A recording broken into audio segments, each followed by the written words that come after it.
Step back. She hit a vehicle. Get back and start.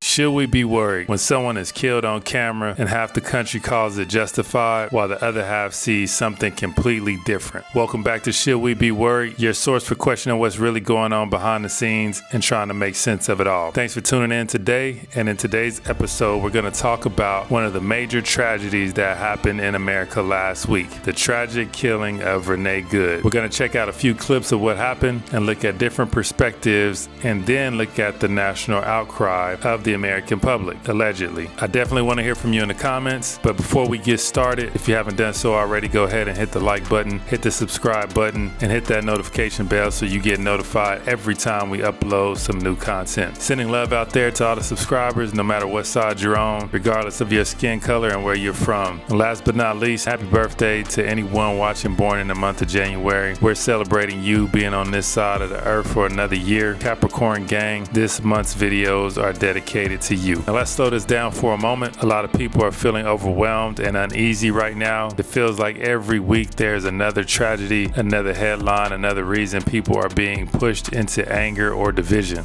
It makes you wonder what we're being asked to accept as normal in times like these. So let's get right into it. An ICE agent unalived the 37-year-old mother of three, Renee Good, in Minneapolis, shooting her at point-blank range in the face. Let's take a look at a few clips showing some of what happened.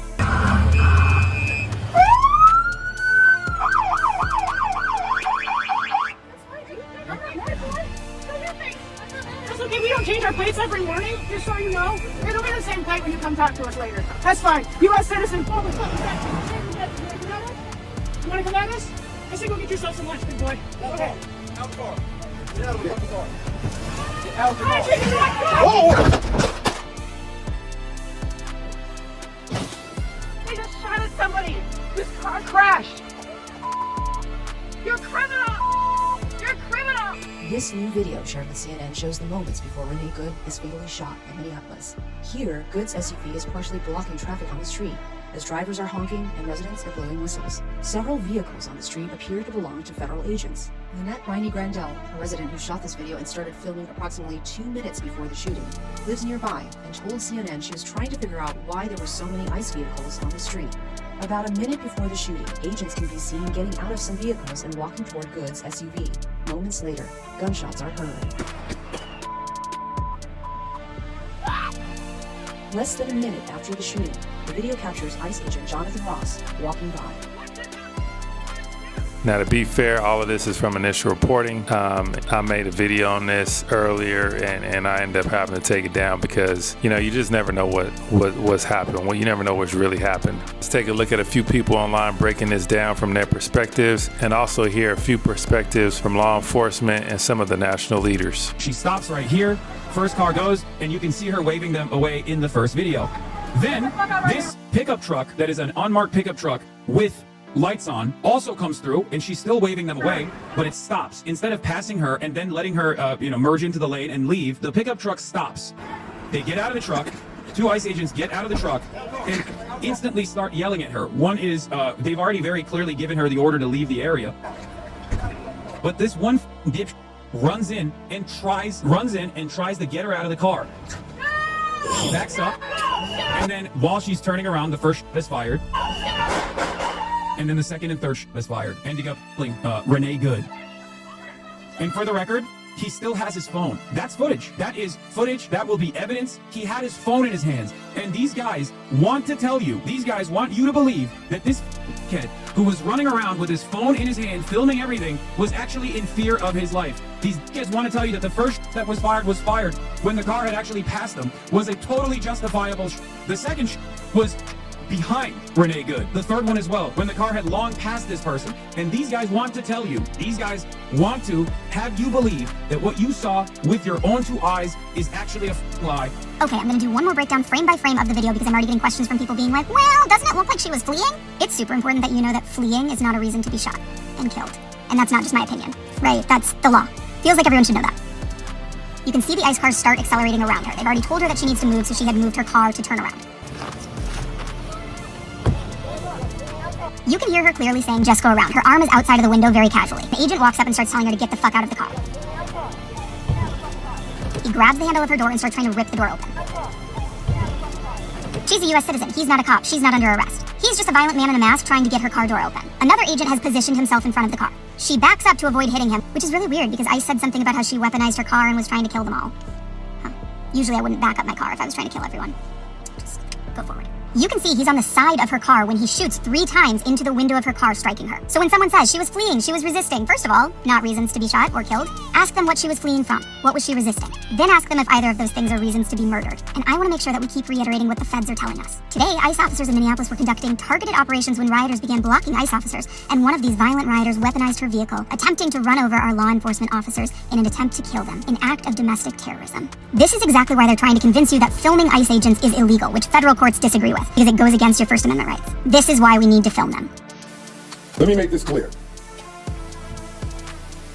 Federal agents, ICE, HSI, are officers. They are agents of law enforcement. If you box them in with vehicles, it is reasonable for them to believe that they are being ambushed and that this could end in a deadly situation.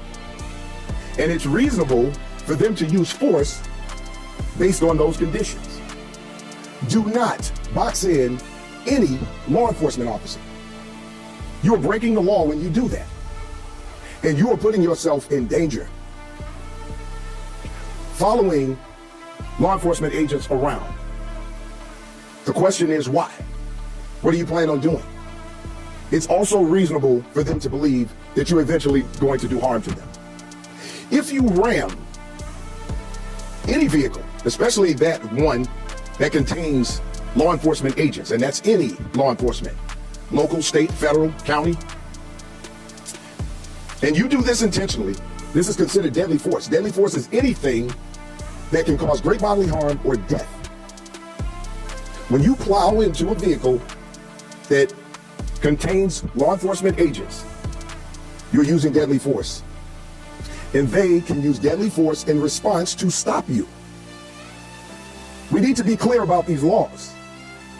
We cannot become a society where we just decide to take everything in our own hands and start to commit crimes against law enforcement. It is a crime.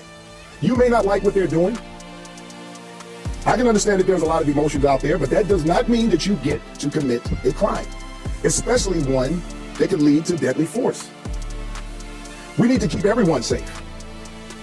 All right, Patriots, now with all the fake news going around, the mainstream media is doing a full court press trying to protect the truth of what this woman was really all about and what happened in Minnesota. They have been doing nothing but lying since the jump. As a matter of fact, they tried to create George Floyd 2.0 with this. They've got a white, gay, liberal, progressive woman that was unalived by ICE. She was to be the poster child until the information is starting to pour out, because we got the internet sleuths that are out there digging and exposing it. In this video, you're going to hear CNN be forced to admit the truth, something you would not expect 24 hours ago. But since more evidence is coming out, and wait till you hear who Renee Good really was. They paint her as this poet and this great mother who just loved her children. Wait till you learn what really is going on with her children, and the fact that this woman was trained at a school in Minnesota that is teaching mothers how to combat ICE. Why is a school built for something like that? We got a lot going on in this video, because what we're not going to do, we are not going to blame an ICE agent for doing his job, taking care of his family and protecting this country. And we got a radicalized person who had moved to Canada and decided to come back, go to Minnesota, and join organizations to create problems protecting the same illegal immigrants that are racist against her and call her a white woman, that are now making fun of the fact that she lost her life.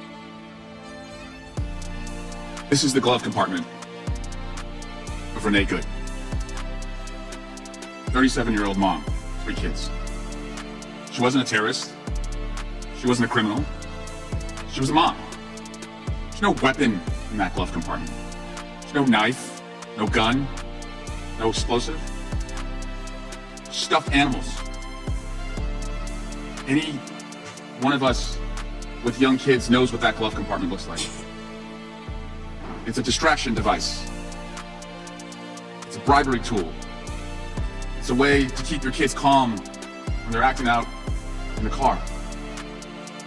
She had a baby to go home to. A 6-year-old who is now orphaned, who lost his father just 2 years ago. So you want to defend this? You want to defend the murder of this mom? So yes, this is very tragic, and what seems to have followed is a national outcry. People are reacting not to just what happened, but to how quickly narratives are formed and how often serious questions are dismissed. And situations like these deserve careful thought and not rushed conclusions. Let's take a look at the protests and the national outcry.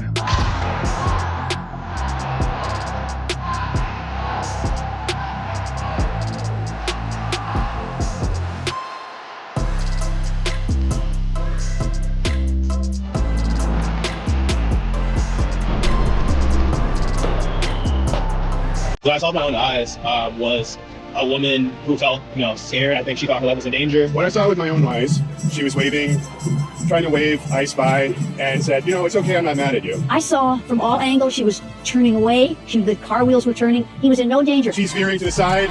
I think she was trying to comply. I saw an agent that overreacted and did something that was, but I think it's murder. This was, to me, a cold-blooded murder in front of all of us, and he filmed it. That's what I saw. That's what I saw. Whoa. Okay, well that's how you know I'm in the street in the middle of Manhattan. Hi, it's James West here, executive editor of The Jones, and we found you today in the middle of Fifth Avenue, Manhattan, surrounded by a raucous, defiant, angry, and impassioned protest of thousands of people here in New York, the Sunday after the ICE shooting death of Renee Good in Minneapolis. Now, immediately after Good was shot by that ICE officer, the Trump administration was quick to come out and label her a domestic terrorist, seeming to ask us to defy our own eyes when we watched that video ourselves. So today I've been asking people who were at this rally, what did you see with your own eyes? And what are you seeing with your own eyes in America right now? What I see with my own eyes is the horrible culmination of years and years of policy that dehumanizes anyone who is not a rich white man. What I saw with my own eyes was defiance of constitutional principles, disrespect of law. She's a white suburban mom. A mother just like me, but there are so many mothers, so many parents throughout this administration who've been torn away from their families. I mean, it seems like a bottomless, self-radicalizing thing that the government is going through. Is there any point when they're actually at the bottom and they're not going to get any worse? I don't think so. I wasn't surprised when the administration tried to just completely create a false narrative, something that obviously didn't happen. There are a lot of people who have taken that opinion or that, interpretation of the video as fact. I mean, it's like cult indoctrination. People are feeling it. People do not want this to happen. I think there's a small minority of Americans who are buying that, and it's obviously enough to do a lot of damage, but if you look around, people are angry. This moment has been in the works for too long, but it is our time now to say this ends with... Back up! Walk back. Get back! Step back! She hit a vehicle. Lay back and start.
Tear gas, get out.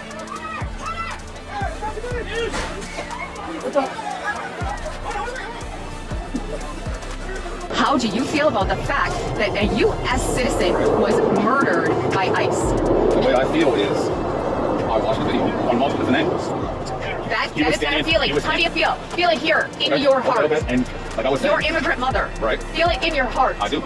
Okay, so don't tell me what you saw or what you watched. If someone tried to run me over, that's not a feeling. feeling. I would have done the same thing. It's not That's a how feeling. I feel perfectly That's fine. not a feeling. I feel fine. We're so used to being antagonized that it's just one of those things where you don't really entertain it. I'm having a conversation with you because we can real respect. That's all it is. That's all I was trying But every single time I see those cameras pop up, our conversation changes ever so slightly.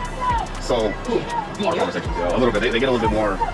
No, so I was upset because you were telling me what I know. Okay, I see. So, that's fair. yes. That's fair. That's human. At the end of the day, it is. If I escalated, I apologize. You guys were best friends before the camera came over. Don't lie, I seen it. I mean, we were having a really good conversation. Really good conversation. But the camera's a little dangerous, all right? This one has empathy. Like, look at his eyes. I appreciate it. I feel Thank like you. Like I said, I think at the end of the day, we all have different experiences as agents. I personally have arrested some pretty terrible people, and I have arrested people that are just here, and their only crime is immigration. And it is what it is. So now what do we have? More protests, more division, more trying to figure out what tragedy or emergency are we dealing with now? So I want to ask you, is there something bigger or deeper going on here? Why does it feel like the system benefits when people are constantly divided? And where do morals and conflict fit into all of this when the situation keeps escalating? All right, family, let's continue the conversation in the comments. Let me know your thoughts. Hold this place for Renee Good and her family. At the end of the day, she did lose her life, and it was very tragic. Hold this space for all the good law enforcement agents who are keeping it real on this topic and being truly authentic. This topic of immigration is not an easy one, and at the end of the day, we need to spend more time trying to figure out how to work together and work with one another because we have more in common than what we think. I hope you're having a good week. Stay safe out there. Please like and subscribe. Share this video if you're feeling led to, and let me know. Should we be worried? Peace.